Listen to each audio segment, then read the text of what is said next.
Bismillah, alhamdulillah, wassalatu wassalamu ala sayyidina rasulillah sayyidina Muhammadin ibni Abdillah wa ala alihi wa sahbihi wa man tabi'ahu wa walah, la hawla wa la quwwata illa billah, amma ba'du. Alhamdulillah, puji syukur kehadirat Allah.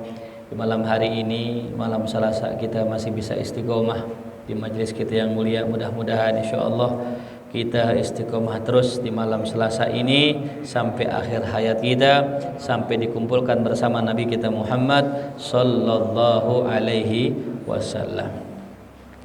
Bismillahirrahmanirrahim. Kita melanjutkan pembahasan kitab kita Ad-Da'u wad-Dawa'u, tentang penyakit dan obatnya. Kemarin sudah saya sampaikan ya, pembahasan pertama bahwasanya setiap penyakit ada obatnya. Nah, dawaul iyyi, dan obatnya kebodohan adalah as-su'al, adalah bertanya. Ya. Jadi kita ini sebagai seorang pelajar, sebagai seorang muslim, khususnya para santri, harus kudu banyak bertanya. Ya. Karena kebodohan itu penyakit. Ya, bodoh itu penyakit. Ya. Dan kita diperintahkan oleh Allah untuk menghilangkan kebodohan itu. Ya. Makanya tidak ada Allah memerintahkan Nabi untuk minta dunia, enggak. Allah enggak nyuruh Nabi minta dunia, enggak. Tapi Allah nyuruh Nabi agar minta ilmu. Wa qul, katakan ya Muhammad, Rabbi zidni ilma. Itu. Jadi Allah nggak nyuruh Nabi buat nyari harta, enggak. Allah nggak nyuruh Nabi buat nambahin harta, enggak. Tapi Allah nyuruh Nabi buat nambah ilmu. Gitu. Rabbi zidni ilma, ya Allah tambahkanlah aku ilmu. Makanya ngajinya kalau bisa setiap hari, kalau bisa. Ya. Kalau sekarang alhamdulillah ya, Bang Anis ya, pengajian di mana? Mana dari malam Senin ngaji di Musola Amsarul Hidayah, malam Selasa Masjid Al-Mujahidin, malam Rebo di Bengkel Hati Mahya, malam Kamis di Masjid Al-Mutaqin, malam Jumat, wah terus penuh dah. Apalagi orang yang sudah berusia tua, yang memang udah tinggal dipanggil Allah, memang udah harus siap-siap. Ya. Makanya dalam kitab Nasoih saya masih ingat dulu waktu saya ngaji sama Kiai Amir Hamzah ya, di malam Jumat. Saya masih sekolah dulu. Kutipan dari Syekh Nawawi yang saya ingat, ya, orang tua soleh cakep, orang tua rajin ibadah cakep, emang pantas. Tapi anak muda yang soleh, yang rajin ibadah lebih cakep. Tuh. Ya. Makanya anak-anak muda nih, ya, kalau bisa antum, ya, nih ramein ini masjid.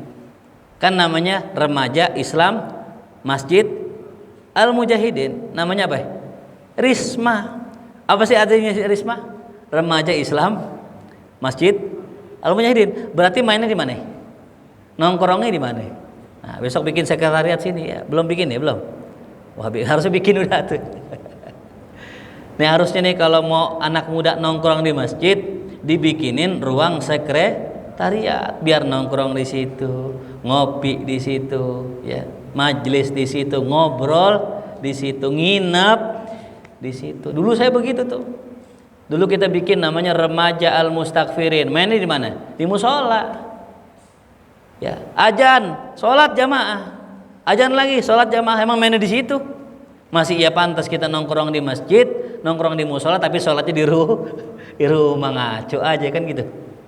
Ya.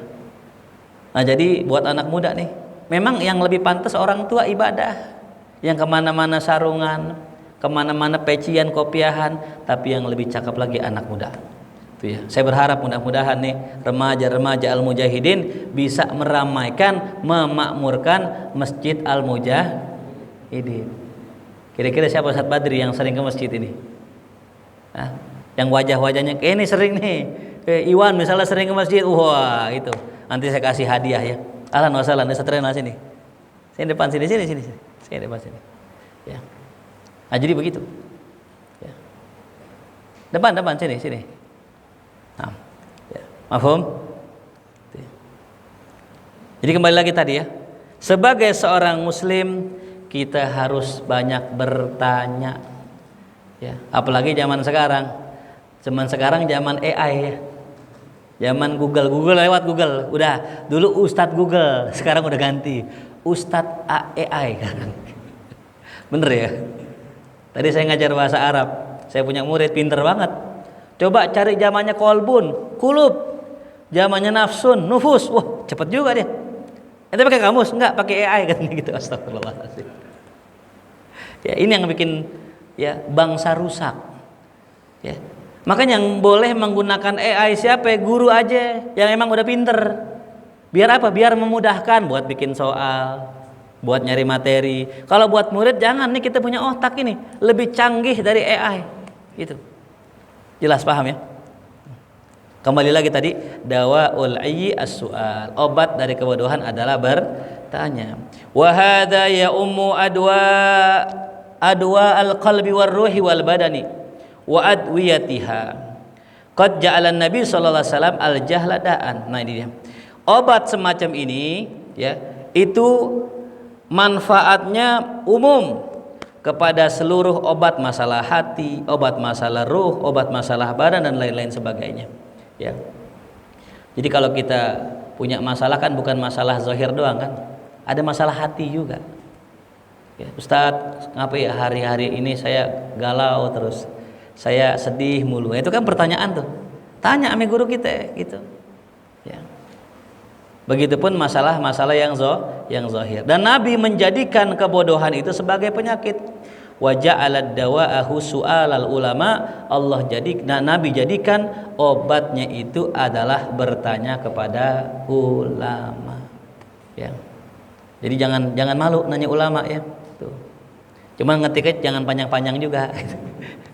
Nanya sama ulama, sama guru di WhatsApp panjang banget itu. Ya, nih saya ajarin antum kalau mau nanya guru, kalau mau panjang, tanya dulu pertanyaannya. Kadang ada orang nanya nih, cerita dulu, cerita panjang. Habis cerita panjang, nanya tuh pertanyaannya di ujung. Ustadz kalau begitu gimana? Nah tadi gimana? Gitu kan kelupaan. Tanya dulu Ustadz, kalau saya begini boleh nggak? Emang gimana? Nih begini Ustadz, gini gitu. Itu cara nanya yang benar. Ya. Nah nanti saya jelasin tuh dalam kitab Adabul Insan tuh ada beberapa adab-adab orang bertanya. Satu yang pertama, pastikan yang ditanya tidak lagi sibuk. Ya. Jadi kalau yang ditanya lagi sibuk misalnya, jangan ditanya. Lagi masak, lagi nyopir, lagi belok. Ustaz saya mau nanya Ustaz, bentar, nabrak kita. Pastikan yang ditanya nggak lagi sibuk, lagi nyantai, lagi rehat gitu. Yang kedua, ya, jangan nanya di tengah jalan. Ya. Kalau mau nanya di mana? Di rumah. Lagi jalan, saat bentar saat saya mau nanya, jangan tanya saat ada waktu nggak di rumah, ya mau ngapain? Saya mau nanya. Nah begitu, ya jadi jangan nanya di mana tuh, di tengah jalan, nanyanya 10 lagi. Saat saya ada 10 pertanyaan ini, jangan. Ya. Banyak dah tuh ya. Intinya obat kebodohan adalah su'alal ulama. Farwa Abu Dawud fi sunanihi. Imam Abu Dawud meriwayatkan dalam sunannya min hadits Jabir bin Abdullah, dari hadis Sayyidina Jabir bin Abdullah radhiyallahu anhu qala. Apa kata beliau? Kharajna fi safarin. Nah cerita nih. Suatu hari kami keluar safar, berpergian. Yang namanya safar, berpergian, safar itu harus jaraknya kurang lebih 80 km. Ya jadi kalau misalnya jaraknya dekat, enggak jauh-jauh, bukan namanya apa? Safar. Ini namanya safar jauh. Fa asaba rajulan minna hajarun. Kemudian salah seorang dari kita ya ketimpa yang namanya batu. Fashajjahu fi ra'si, kemudian melukai kepalanya. Nah dia. Jadi ada orang mungkin di perbukitan, mungkin ada batu jatuh kena palanya. Palanya bocor. Ya, setelah palanya bocor, summah talamah. Kemudian dia tidur, saking capeknya di tidurnya itu dia ngimpi basah. Ihtilam. Berarti wajib apa tuh? Wajib mandi. Fasa'ala ashabahu, ditanya temannya. Faqala hal tajiduna li rukhsatan fit tayammum? Apakah menurut Anda saya ini mendapatkan rukhsah dalam tayamum? Qalu, kata ini temannya, ma najidulaka rukhsah. kami tidak mendapati untukmu keringanan. Wa anta taqdiru alal ma, engkau masih bisa mandi pakai air, gitu. Ini ngomongnya faqalu ya. Qalu itu berarti banyak yang jawab. Ini banyak nih. Dia nanya sama temannya, "Aneh kan lagi sakit nih. Pala aneh bocor. Aneh pengen mandi wajib. Boleh enggak aneh tayamum?" Kata teman-temannya, "Lah, orang ada air ngapain tayamum begitu?" Ngapain tayamum bener tuh. Kemudian fakta salah, dia mandi dengan air ya, famata, kemudian meninggal dunia. Innalillahi wa inna ilaihi rajiun. Mati itu. Ya. Gara-gara tetap maksain mandi pakai apa tuh? Falamma qadimna ala Rasulillah ukhbira bidzalik, tatkala kami sampai ke Rasulullah, kami ceritakan itu kisah kepada Rasul. Tuh.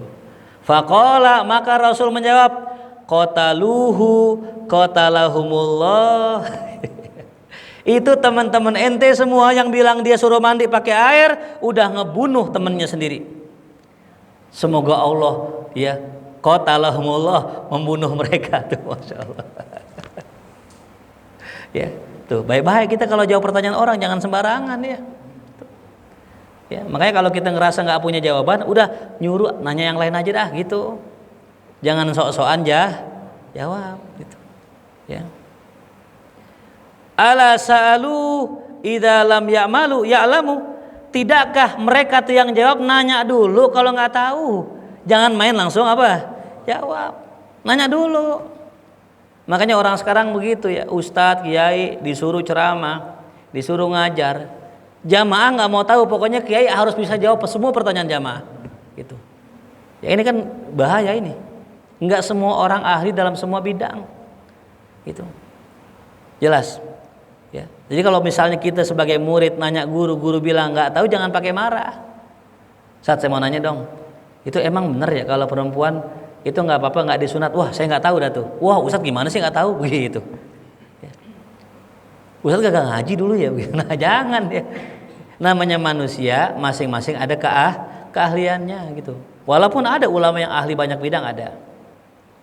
Nah gitu. Nah kemudian apa? Fa inna ma syifa'ul as-su'al, kata Rasulullah, sesungguhnya obat kebodohan itu adalah bertanya. Inna ma kana yakfihi an yatayammama wa yaksir au yasiba ala jurhi khirqatan. Nah ini dia. Kata Rasul nih, bagaimana solusinya? Cukup buat itu orang tayamum dan diikat lukanya itu dengan dengan perban gitu. Ya, jadi palanya diikat sama perban ya, pakai khirqah. Summa yamsahu 'alaiha, kemudian diusap. Nah, ini dia nih ya. Diusap tuh. Ya. Jadi kalau kita dalam kondisi nggak bisa menggunakan air, maka cukup kita tayamum gitu. Nah kalau seandainya bagian yang lukanya doang yang nggak boleh dipegang, maka dikatakan sama Rasul, wa yaghsilu sa'ira jasadi, dicuci sisa jasadnya yang boleh kena air tuh. Jadi kalau kita ini dalam hukum fikih dijelaskan begini, kalau orang palanya ada perban nggak boleh kena air, maka wajib buat dia dua. Apa itu? Mandi yang kagak pakai perban disiram tuh, dan sisa yang pakai perban ditayamumin. Ya, dalam takhirat disebutkan gimana caranya. Tayamum dulu, ambil debu, basuh muka, basuh tangan. Buat apa ini? Basuhan buat pala. Sisanya habis selesai tayamum langsung mandi. Cukup badannya aja, palanya nggak usah.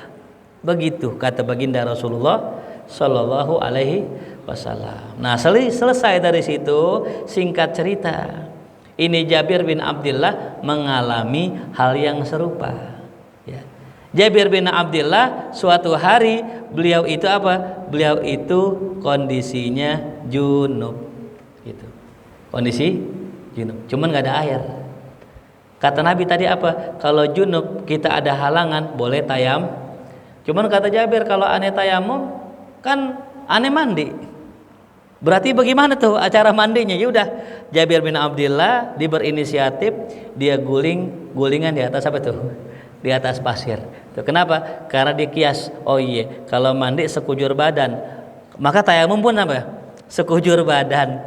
Datang lagi sampai Rasul, nanya kepada Rasulullah, ya Rasulullah, kemarin saya ngalamin ya Rasul, saya belum sempat nanya sama antum, nih saya nanya nih sama antum nih, bagaimana ya Rasul cara orang tayamum dengan apa, cara orang mandi dengan tayamum?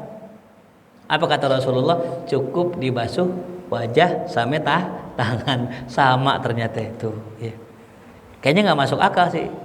Kan yang kotor sekujur tubuh, ngapa yang dibasuh cuma muka sama tangan gitu? Ya, emang begitu aturannya. Begitu, jelas ya. Nah, itu jadi pelajarannya apa tuh? Kalau ada masalah nanya, tuh. Biar kita nggak salah. Ya. Fa akhbaro, dan beliau mengabarkan annal jahla daun, bahwasanya yang namanya kebodohan itu adalah penyakit, wa anna syifa'ahu su'al, dan bahwasanya ya obatnya itu adalah bertanya, tuh ya. Makanya kalau antum pengen jadi orang alim, jadi orang pinter, ya, banyakin nanya. Jadi ada sebab kenapa saya ngajar. Ini ada sebabnya. Saya sebenarnya nggak ada bakat ngajar. Saya orangnya malu-maluan. Ya. Kalau ngobrol sama orang maluan, nggak berani saya ngobrol sama orang yang apalagi yang apa di forum begini, nggak berani saya. Tapi sahabiah, saya punya teman-teman saya tahu, saya punya paman saya ustadz, almarhum al-maghfurlah Kiai Musannif RMBA, mudah-mudahan Allah angkat derajat beliau, diampuni dosanya, Allah tempatkan di tempat yang terbaik. Nah, itu saya punya paman saya itu guru. Kebetulan teman-teman saya semuanya ngaji sama beliau, ngaji kita Fathul Muin, gitu. Tiap malam Jumat kalau nggak salah. Ya, nah tuh teman-teman ya tahu aneh ponakannya. Nah, mereka malu buat nanya langsung sama ustadz sama kiai. Akhirnya nanya lewat siapa tuh? Lewat saya. Tiap hari nanya. Ya, Riz, aneh mau nanya nih, kalau orang begini hukumnya gimana? Kalau begini hukumnya gimana? Saya tanyain lagi. Saat teman-teman nanya tadi kalau gini gimana gitu. Nah, karena saya jadi wasilah orang buat nanya, saya apal nggak jadinya tuh? Saya tahu nggak tuh? Ya. Makanya kembali lagi tadi, beruntungnya kita dekat ulama. Kadang-kadang kita jadi terangkat derajat kita. Padahal kita cuman main doang sama ulama gitu. Musahabah. Kita bersahabat sama ulama, Allah angkat derajat kita. Ya. Cuman sayangnya kita kadang mainnya sama orang yang tukang maksiat, ya orang yang zolim, orang yang nggak bener. Maka kita akan merapat kepada mereka. Ya. Makanya teman-teman kayak tadi kita kan datang ke sini kaget saya, masjidnya sepi kosong. Ya. Kenapa? Ini dia himmah, semangat. Ya. Kita harus punya himmah, semangat. Ya. Kalau seandainya kita tahu betapa agungnya, betapa besarnya ini majelis, kita akan merangkak ke sini walaupun kita dalam kondisi sakit. Karena begitu besar pahala bagi orang yang majelis ilmu. Ya. Cuman kadang-kadang ya namanya tadi ya, kayaknya libur dah gitu. Ditambah yang datang cuma satu, baca sholawat, udah habis 3 lagu ini. Kagak ada yang datang. Ya. Aku pulang dah, dipulang. Dipulang pas saya datang lah, ini mana jamaahnya? Agak ada, sepi. Ya, saya bilang buat para jamaah, ingat malam Selasa istiqomah, ya. Jadi besok jangan pakai selang-seling, udah tiap malam Selasa ngaji, udah gitu. Ya, jelas. Ya. Dan ini majelis sekali lagi bukan mencetak orang alim, bukan. Majlis ini adalah majlis tazkiyatun nafas. Kita mensucikan jiwa kita. Kita membersihkan dosa-dosa kita selama seminggu nih. Ya, apalagi yang udah kerja, saban hari ngelihat ono, ngelihat ini, gitu. Ketemu ono, ketemu ini, kan banyak tuh kekeruhan di hati kita. Cuci malam ini, datang di malam ini, ngapain kita bersihin tuh segala macam kotoran kita. Ya. Saya ulang lagi, ya majlis ini nggak mencetak orang alim. Tapi majelis ini insya Allah akan melahirkan orang-orang yang soleh, orang-orang yang amanah, orang-orang yang bersih hatinya. Karena nggak ada lain ya. Kalau kita mau nyari kebersihan hati, nggak ada di luar, adanya di sini. Dengan antum hadir istiqomah, dengan antum hadir, antum duduk di sini, itu sudah ngebersihin hati antum semua. Ya, kalau mau alim ke markas gitu. Kalau mau alim kemana tuh? Ke markas gitu. Emang udah tempatnya di sana, udah gitu. Ya. Karena saya ngajar di sini kurang lebih 10 tahun. 10 tahun. Ya alhamdulillah satu pun ya tidak mengeluarkan ustadz sama sekali. Tapi nggak masalah. Karena kembali lagi ya, majelis ada 2. Ya, majelis apa? Ada dua. Majelis yang menganggap ngaji itu penting, sama majelis yang menganggap yang penting ngaji. Saya ulang ya. Majelis ada berapa tuh? Yang pertama, ya majelis yang menganggap ngaji itu penting. Ada yang kedua, yang penting. Kita kayaknya yang mana nih? Yang penting ngaji dah gitu. Bener gak? Ya bener lah, kita kan memberikan kesempatan nih, jangan-jangan ya kita habis ngaji meninggal. Ya. Jadi kalau kata guru saya gini, antum dakwahnya nggak usah jauh-jauh, ajak orang ngopi, ajak orang duduk, temenin dia ngobrol. Selama dia ngobrol sama ente, selama itu dia nggak maksiat. Tapi ngobrol jangan ngomongin orang, gitu, lain lagi tuh. Ya.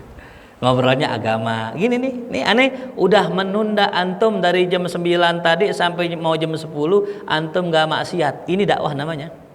Itu. Dan tidak ada harapan kita mungkin di antara antum akan ada yang jadi ustadz, enggak. Cukup biar Allah yang tahu niat saya, Allah yang tahu niat antum, biar kita istiqomah di sini. Saya kalau meninggal di sini, saya insya Allah husnul khatimah. Antum kalau meninggal di sini, antum pun husnul khatimah. Itu aja udah niatnya gitu. Ya. Kalau mau alim, markas gitu. Mau ngaji nahu ke markas gitu. Di sini ngaji nahu sebulan itu. Sebulan tuh. Ya. Jelas ya. Nah, jadi malam Selasa kita istiqomahkan di sini. Saya dulu cerita di awal-awal saya ngajar di sini. Habib Umar pas banget datang ke majelis Rasulullah malam Selasa. Ini cerita aja. Awal-awal saya ngajar di sini saya galau. Saya ke Istiqlal, apa saya ke Mujahidin? Itu kalau nggak salah tahun 2017. Saya ke Istiqlal apa ke Mujahidin nih? Galau saya nih. Saya ke sini nggak ke sono. Saya ke sono nggak ke sini. Baru-baru mulai dulu masih rame dulu, masih ada jutaan orang di sini, insyaallah. Singkat cerita, saya di sini dah. Toh juga saya di sini ngamalin ajarannya Habib Umar. Istiqomah malam Selasa, gitu. Ya subhanallah, malam harinya, ya persis waktu sepertiga malam saya ngimpi ketemu Habib Umar. Dibayar sama Allah, ente nggak ketemu di sono, ane datengin ke mimpi ente. Beliau datang dengan wajah yang berseri. Ane girang, ya Allah Habib. Ane cium tangan beliau. Beliau luar biasa, mencium tangan ane, kita saling berpelukan. Itu kayak bukan mimpi. Saya bilang, Habib, ane sering banget ngimpiin antum, padahal itu apa tuh? Itu ngimpi. Saya tuntun beliau, saya tuntun ke rumah, masuk ke rumah, ngobrol sama saya. Gitu. Singkat cerita, dalam obrolan itu, ya beliau bilang begini, ya ini imamah saya, jubah saya, sorban saya, baju saya, semua buat ente. Subhanallah, abis itu, nih majlis yang dulu saya bangun, itu Al-Mustaghfirin, abis mimpi itu, seolah-olah Allah berkahi jalan dakwah kita. Muncul atau anak-anak potlot ngaji ke Mustaghfirin, yang tadinya ngaji cuma 10 orang, 15 orang, naik 50 orang, naik 70 orang, naik 80, pernah sampai 100 waktu itu ya. Itu saya rasa keberkahan istiqomah ya. Gitu. Makanya saya kalau malam Selasa misal hadir ke Habib Umar, misal hadir ke mana, saya nggak pengen ngilangin istiqomah saya ngaji di ame guru saya. Kemarin pun sama, Habib Muntir ngaji malam Selasa acara haul beliau di Al Munawar. Saya jam 10 pulang. Yang penting sudah hadir. Saya hadir ke majelis guru saya Ki Ahmad Rifai. Nah, intinya gitu ya.